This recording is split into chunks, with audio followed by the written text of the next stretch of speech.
xa ubuyele ofisini yakho umva, sicela usungule igqiza elawuthi liphande ngalamanzi uba unobangela yintoni na, ngoba sinaso isikroko sokokubana ngaba ukhona undonakele othe wenzeka kulo mlambo omkhulu walapha eMthatha obizwa ngoba ngumthatha Dam.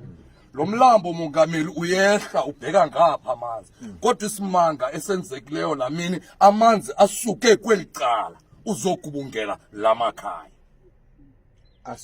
asuke ngaphaya azogubungela.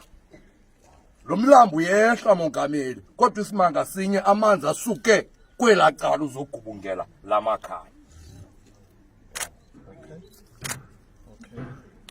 Ayesuka phi lawo manzi?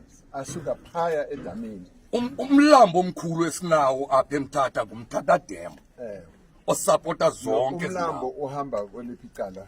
Phaya phansi. Uhamba apha phantsi uyehla uthi. Wehla uthi. Sikude kangakanani nalomlambo njengoba sime apha?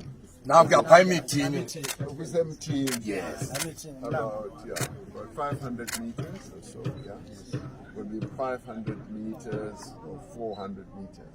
Yeah. So umlambo usuka le uya le. Uya le mongameli. So amanzi lawa asuke ngale. Asuke ngapha ngezantsi uzogubungela lamakhaya. Okay. Okay. Kuno sisi osebenzela i-water and sanitation akakho apha. Usiziphoshi akekho apha.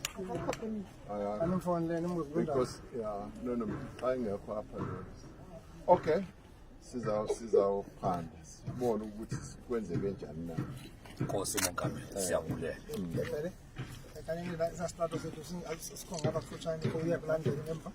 Singapha kufitshane endaba sibuyele ngapha. Bendicimba umongameli uzoyofika wabone lamakhaya sithetha ngawo, la anefamilies ngayi-4 ngayi-3 ezithe imizi yakumawazo yabe ayisekho neefamilies azisekho.